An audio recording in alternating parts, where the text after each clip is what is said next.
আসসালামু আলাইকুম গাইজ, আমি সাথে চলে আসলাম আরেকটা নতুন ভিডিও নিয়ে। এই প্রচণ্ড গরমে আমরা সবাই মিলে চলে যাচ্ছি নৌকা ভ্রমণে। তো যাই হোক, এর আগে আর কি আমরা কিছু কেনাকাটা করি, আর আসার সময় যে ভিডিওটা আমি করি তো সেটা আমার ছেলের জন্য ডিলিট হয়ে যায়, যেহেতু সুলাইমান অনেক দুষ্টুমি করে আর আমার মোবাইল দিয়ে প্রচুর পরিমাণে কার্টুন দেখে। তো যাই হোক, আমরা সবাই মিলে যখন যাচ্ছিলাম একদম মানে কি বলা যায়, পড়ন্ত বিকেল বললেই চলে। তার খানিকক্ষণ পরেই প্রায় সন্ধ্যা হয়ে যায়।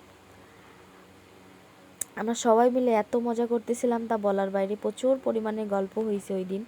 আর যেহেতু আমরা একটু সন্ধ্যার সময় আসি, অনেক পরিমাণে ভূতের গল্প হয়েছে, যার জন্যে আমি আর ভিডিওই করিনি, আমার একটু ভয় লাগতেছিল আর কি। তো যাই হোক, আমার সুলাইমান কিন্তু ওই দিন একদম থির থাকিনি। আমার আর ওর আব্বুর প্রচণ্ড পরিমাণে কষ্ট হয়ে যায় সুলাইমানরে রাখতে। আর আমরা কিন্তু নৌকায় যখন যাই প্রচুর পরিমাণে ঠান্ডা পানি নিয়ে গেছি, কফি নিয়ে গেছি, তারপরে বুট ভাজা, চিপস, মানে মোটামুটি যা যা খাওয়া লাগে। আবার কোকো নিয়ে যাই। এমন সুন্দর একটা মানে আমাদের ভ্রমণ ওই দিন হয়েছে।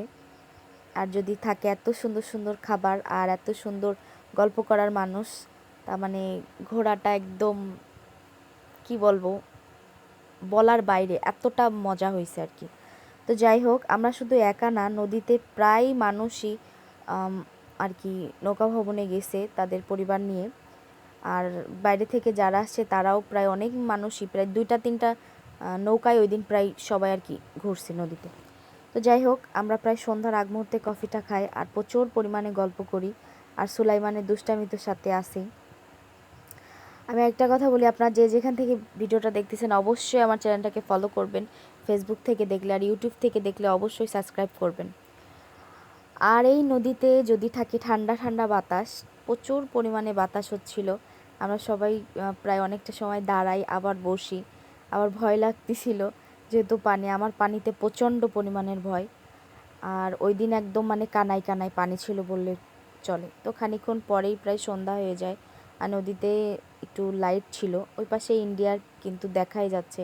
তো আমরা বেশি দূর যাই না যেহেতু সন্ধ্যা হয়ে গেছে। আর এই যে চাঁদ একদম উপরে, আর মানুষরা কিন্তু একদম স্পষ্ট দেখা যাচ্ছিল চাঁদের আলোতে।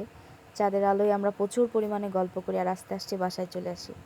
তো আজকের ভিডিওটা এই পর্যন্তই। সবাই ভালো থাকবেন। আল্লাহ হাফেজ।